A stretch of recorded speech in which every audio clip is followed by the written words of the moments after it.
Ako ay bata at ako ay maliit pa sa aking payamanan ako ay mahalaga. Maliliit man na gawain ay makatutulong upang kalinisan at ayusan ay aking maisulong. Huhugas ng kamay bago kumain. Halaman sa bakuran, aking didiligin. Basura sa paligid, aking pupunutin.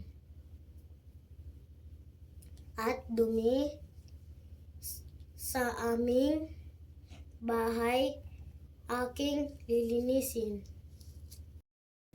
Pagtatapon ng basura sa tamang basurahan, pagliligpit at tatanim at ng halaman.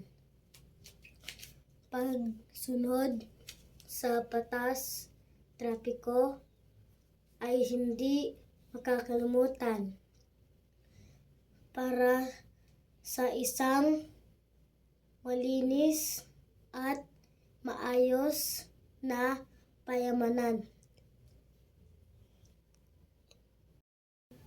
Leron-leron, sinta, buko ng papaya, dala-dala, buslo, sisid ng bunga, pagdating sa dulo, nabali ang sanga,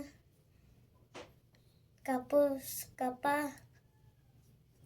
palaran, hunanap ng iba. Gumising ka, neneng, tayo'y palampalok, dalhin mo buslo, sisidling ng bunga, pagdating sa dulo, ang palampalok, kumapit ka, neneng, baka ka mahulog.